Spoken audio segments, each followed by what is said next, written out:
সুপ্রিয় দর্শক, আসসালামু আলাইকুম।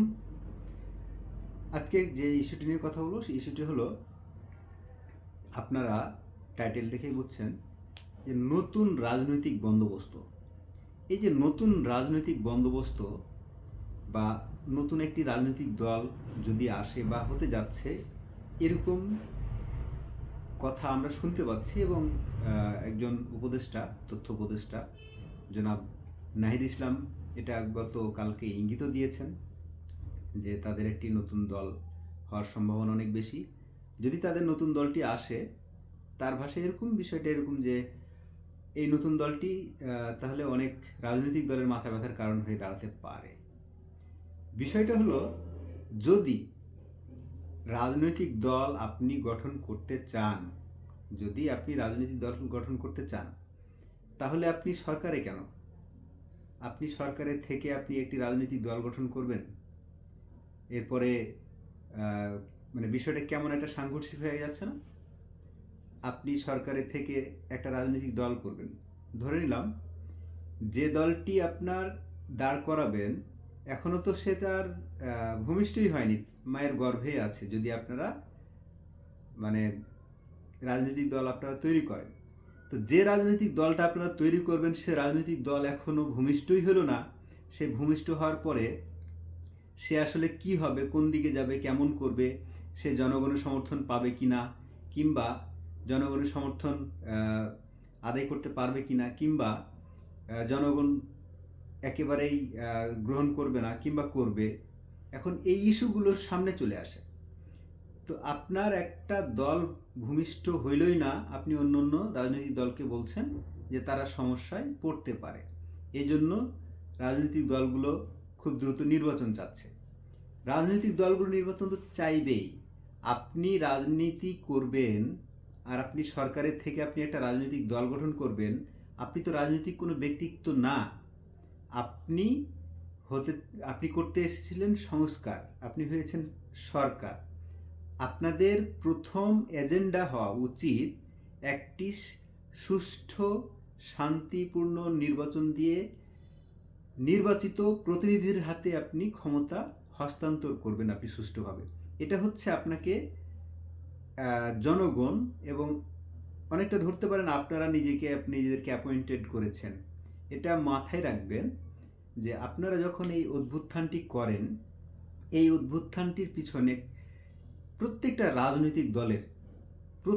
রাজনৈতিক দলের নেতা কর্মী, সমর্থক, তারা সবাই আপনাদের পিছনে ছিল, আপনারা সামনে ছিলেন।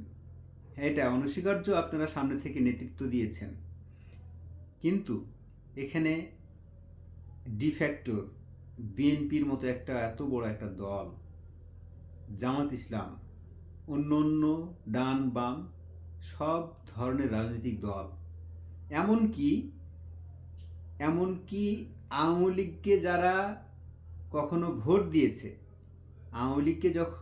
যারা ভোট দিয়েছে তারাও অতিষ্ঠ হয়ে অনেকে রাস্তায় নেমেছে। কারণ 15 বছরে যে একটা অরাজকতা তৈরি হয়েছিল, এটা তো আমরা স্বীকার করি যে কি হয়েছিল এবং জনগণ কেন রাস্তায় নেমেছিল। যদি বিগত সরকারের ব্যর্থতা না থাকতো, তাহলে তো আপনারা এই যে তাদেরকে জনগণ এত সমর্থন আপনারা পেতেন না। এই সবগুলো রাজনৈতিক দল আপনারা এখনও সরকারে আছেন, প্রত্যেক রাজনৈতিক দলের সমর্থন পুষ্ট এবং তারা সবাই আপনাদেরকে যৌক্তিক একটা সময় দিয়ে আপনাদেরকে সমর্থন দিয়ে যাচ্ছে অনবরত। আর আপনারা বলছেন যে আপনারা একটা রাজনৈতিক দল তৈরি করবেন, এই ভয়ে, এই চিন্তায় অন্য রাজনৈতিক দলের সমস্যা হবে, এই জন্য রাজনৈতিক দলগুলো নির্বাচন চাচ্ছে। আপনাদের কথায় কথায় ইদানিং একটা কথা শোনা যায় যে একটি নির্বাচনের জন্য এতগুলো শহীদ রক্ত দেয়নি। হ্যাঁ, নির্বাচনের জন্য এতগুলো শহীদ সত্যি রক্ত দেয়নি, তবে কিসের জন্য দিয়েছে? আপনাদেরকে সরকারের ক্ষমতায় থাকার জন্য না, আপনাদেরকে ক্ষমতায় রাখার জন্য না, এই সিস্টেমটার পরিবর্তন করার জন্য। আর এই সিস্টেমটার পরিবর্তন আপনারা করতে পারবেন না, কারণ হচ্ছে আপনারা রাজনৈতিক কোনো ব্যক্তিত্ব না। আপনারা এখনও রাজনীতি শিখতে হলে আপনাদের অনেক দূর যেতে হবে। মির্জা ফখরুল ইসলামের মতো রাজনীতি করতে করতে চুল দাড়ি সব পাকিয়ে ফেলতে হবে। ডক্টর শফিকুর জামাত ইসলামের আমির, তার মতো আপনাকে চুল দাড়ি সব পাকিয়ে ফেলতে হবে, তারপরে না রাজনীতি করবেন। রাজনীতির মাঠে আসলেন না, আর অন্য দল আপনাকে ভয় পেতে শুরু করলো। এটা কেমন কথা ভাইয়া? যা হোক, আপনি আপনারা রাজনৈতিক দল করবেন সেটা আপনাদের ব্যাপার। তবে আমার ছোট্ট একটা পরামর্শ কি, যদি আপনারা রাজনীতি করতে চান, রাজনৈতিক দল গঠন করতে চান, আমরা মনে করবো একটা রাজনৈতিক দল করতেই চাচ্ছেন, আপনারা যেটা চাচ্ছেন সেটা করেন। যদি আপনারা রাজনৈতিক দল করতেই চান, তাহলে আপনারা যে কজন উপদেষ্টা ওই রাজনৈতিক দলের সাথে আপনারা থাকবেন, ভবিষ্যতে থাকতে চান, তাহলে আপনারা সবাই এই মন্ত্রী পরিষদ বা উপদেষ্টা পরিষদ থেকে আপনারা পদত্যাগ করে আপনারা রাজনৈতিক দলটি আপনারা পরিচালনা করুন। না হলে আপনারা যদি সরকারের থেকে আপনারা যদি রাজনৈতিক দল তৈরি করেন, তাহলে সম্পূর্ণ মানুষ, দেশের মানুষ এটা জানবে, বুঝবে যে আপনারা সরকারের ভিতরে থেকে আপনারা একটা রাজনৈতিক দল তৈরি করছেন। উদ্দেশ্য তখন দুইটা হবে, এটা মানুষ এখন বুঝবে না। এটা যখন আপনারা রাজনৈতিক দল তৈরি করবেন, আপনারা যখন রাজনৈতিক দলটা তৈরি করে যখন চারিদিকে আপনারা দেখবেন যে কেমন রেসপন্স, আপনারা তখন রেসপন্স পাচ্ছেন কি পাচ্ছেন না, সরকার আপনাদেরকে কেমন সুবিধা দিচ্ছে, কিংবা আপনারা আগামীতে ক্ষমতায় যেতে পারবেন কি পারবেন না, এর উপরে আপনাদের তখন রাজনৈতিক চিন্তাধারার বিকাশ ঘটবে। অ্যান্ড রাজনৈতিক যে চিন্তাধারার বিকাশ ঘটবে, আপনারা তখন কি করতে পারেন, তখন এই ক্ষমতা আপনারা যে ছাড়বেন না এই চিন্তা করে আপনারা যে জামাত ইসলামের উপরে বা জামাত ইসলামকে সাথে নিয়ে একটা জোট করতে চাইবেন, এটাও কিন্তু আমরা বুঝি। আমরা এটাও বুঝি বিএনপিকে আপনারা যে একটা মাইন্ডকে চিপার মধ্যে, গ্যাড়াকলের মধ্যে ফেলতে যাচ্ছেন, এটা আমরা বুঝতে পারছি।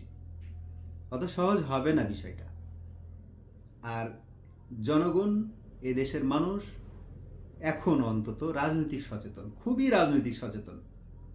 আপনারা মাঠে নেমে দেখুন বাস্তবতা, মাঠে আগে নামুন রাজনীতিতে, তারপরে বুঝবেন যে বাস্তবতাটা কত কঠিন, এবং রাজনীতি করতে হলে একটি দলকে ক্ষমতায় আসতে হলে কত বছর অপেক্ষা করা লাগে। আজ পর্যন্ত এই স্বাধীনতার পরে জামাত ইসলামের মতো এত বড় একটা দল আজ পর্যন্ত ক্ষমতা স্বাদ পায় নাই। বিএনপি জিয়াউর রহমানের হাতে প্রতিষ্ঠিত হওয়ার পরে 91-তে নির্বাচনের মাধ্যমে প্রথম ক্ষমতায় আসে। এরপরে প্রথমবারের মতো স্বাধীনতার পরে আওয়ামী লীগ 96-তে প্রথমবারের মতো ক্ষমতায় আসে। আপনারা অন্তত 10-15টা বছর আপনারা আগে পেট্রোল পোড়ান, তারপরে না আপনারা মানুষের কাছে গিয়ে আপনাদের উদ্দেশ্য, আপনাদের চিন্তাধারা আপনারা তুলে ধরতে পারবেন। তারপরে আপনাদের জনগণের কাছে গিয়ে যখন আপনারা গ্রহণযোগ্যতা পাবেন, তারপরে আপনারা রাজনীতি বা ক্ষমতায় আসবেন, আসতে চান, জনগণ তখন কিভাবে নেবে নেক, তখন যদি আসতে পারেন ওয়েলকাম। কিন্তু সরকারে থাকবেন, সরকারের থেকে আপনারা ক্ষমতায় আবার আসার জন্য কিংস পার্টি তৈরি করবেন, বিষয়টা জনগণ মেনে কি নেবে আসলে এত সহজ?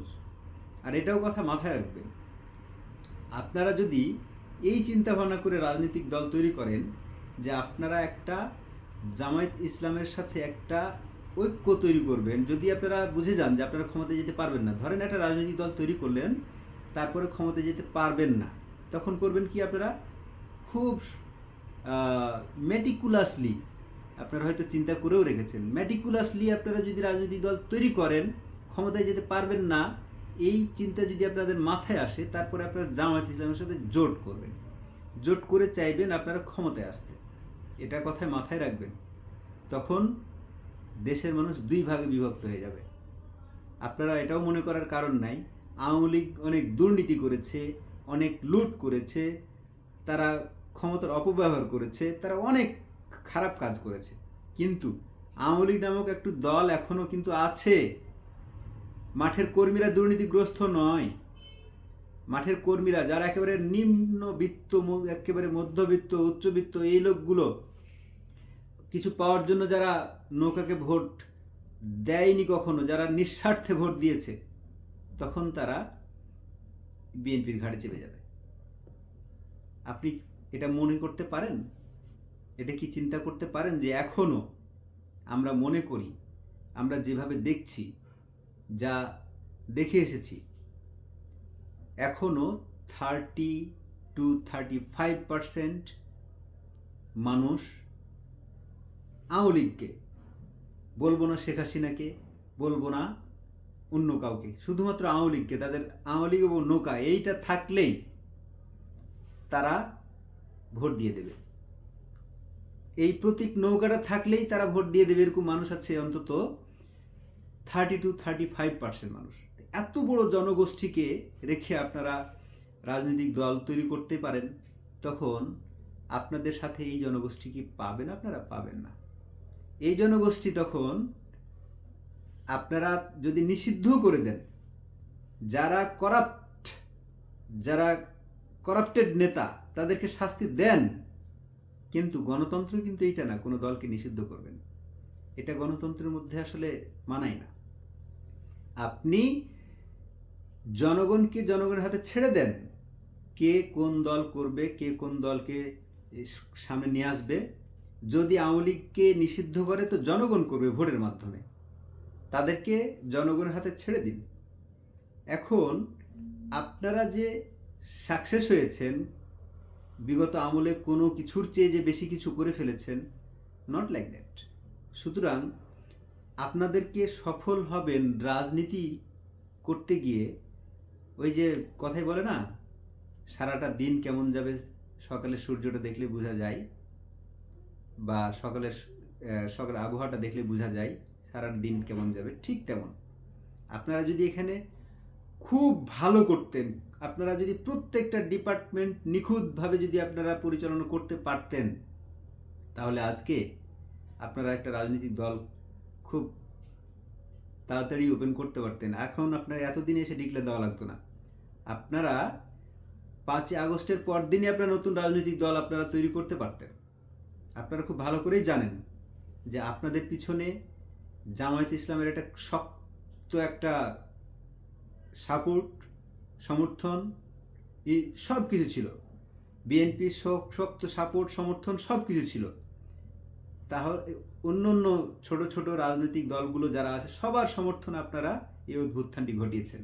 আপনারা এটাও জানেন যে বর্তমানে একটা রাজনৈতিক দল তৈরি করতে হলে, এই যে রাজনৈতিক দলগুলোর মধ্যে থেকে একটি রাজনৈতিক দল তৈরি করে আপনারা অনেক কিছু করতে পারবেন, এটা আমি আশা করি না। আমি বরং চিন্তা করি, যদি আপনাদের রাজনীতি করতে হয়, আবারও বলছি, আপনারা যদি রাজনীতি করতে চান করবেন, তবে অনুগ্রহ করে সরকারের থেকে নয়, কিংস পার্টি হবেন এই চিন্তাধারা বাদ দিন। এবং এই চিন্তাধারা থেকে বের হয়ে এসে রাজনীতি করতে চাইলে আপনার চেয়ার ছেড়ে সরাসরি রাজনীতির ময়দানে আসেন, অন্য কাউকে দেন, এবং খুব দ্রুত একটা চমৎকার নির্বাচনের ইনক্লুসিভ, আবার আমি বারবার কথাটা বলি, ইনক্লুসিভ একটা নির্বাচন দিন। মানুষ তাকিয়ে আছে, জনগণের নির্বাচিত প্রতিনিধিদের হাতে ক্ষমতা সুষ্ঠুভাবে হস্তান্তর করে নির্বাচনটি দেন। জনগণ যাকে বেছে নেওয়ার নেই, তারপরে তারা কতগুলো সংস্কার করবে, সেই সংস্কারগুলো তারাই করবে। যদি তারা সংস্কার করতে না পারে, তারা যদি ব্যর্থ হয়, তাহলে তো আবার জনগণ আছেই।